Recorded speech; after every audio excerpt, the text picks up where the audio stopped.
I read the report, and it's comprehensive. And if you get really down into the weeds, it's probably a lot of stuff that only election supervisors will understand. But there's a lot of stuff in it that the public needs to know about. Mm-hmm. What are the biggest problems that you identified after traveling the state, meeting with election supervisors and others?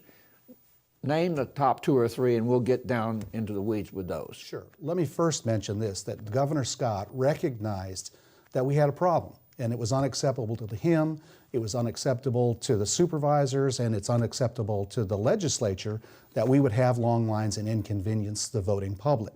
So he challenged me following the election. I'm the chief elections officer and work in partnership with supervisors who are independently elected to go out with a team of my people from the State Department Division of Elections and interview those supervisors that had problems. In addition, I talked to elections experts, poll workers, party people, people that had a vested interest in the administration of the election.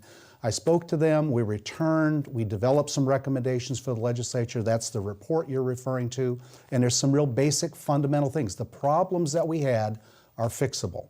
One, we need to expand the locations for early voting. We are limited by state law as to where you can vote. Let's talk about that. Give me some details about that. Sure. The law currently limits voting to supervisors' offices, county commissioners' offices, and libraries.